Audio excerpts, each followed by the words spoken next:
اگر کسی نے کوئی بات کی ہے جو کنٹمپٹ کے زمرے میں آتی ہے، ٹھیک ہے، تو بطور میرے چیمبر سے، میرے دفتر سے تو کوئی پٹیشن فائل نہیں ہوئی ہے. ٹھیک ہے، مگر کیا آپ یہ کہہ رہے ہیں کہ 22 کروڑ عوام کے اندر کسی کو حق نہیں ہے کہ وہ وکیل کر کے کوئی اپلیکیشن فائل آپ کھڑے ہیں، نہیں پیچھے آپ ایک کھڑے ہیں. سیکنڈ بات سنو جی میرے جی. بھائی. یار آپ صحافی ہو، آپ نے پین پکڑا ہے، یہ کیمرہ ہے. جی جی ہم چھچوری گفتگو نہیں کریں گے، جی جی بالکل ہم چھچوری گفتگو بالکل، نہیں کریں گے. never. ٹھیک ہے، جو کر رہے ہیں ان سے آپ متاثر نہ ہو. جی جی ٹھیک ہے، ہو ہی نہیں سکتا. یہ تو پھر آپ وہی بات کر رہے ہیں نا کہ جی ہر چیز کے پیچھے پینٹاگون ہے.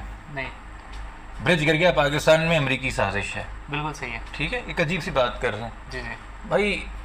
کبھی آپ کہتے ہیں کہ جی یہ تو کوئی وکیل ہی نہیں ہے، جی جی کبھی آپ کہتے ہیں جی تو ریگولر وکیل نہیں ہے تو روز آ کے چیمبر بھی نہیں کھولتا، کبھی آپ کہتے ہیں کہ جی یہ تو کوئی فورن فنڈنگ پہ چلنے والا آدمی، اس کو وکالت نہیں آتی. بالکل. کبھی آپ میری وکالت کے اتنے گن گاتے ہیں کہ جی اس کے پیچھے بھی یہ ہے، اس کے پیچھے بھی وہ ہے، فلاں کام بھی کس نے کر دیا، فلاں کام بھی اس نے کر دیا. بالکل صحیح ہے.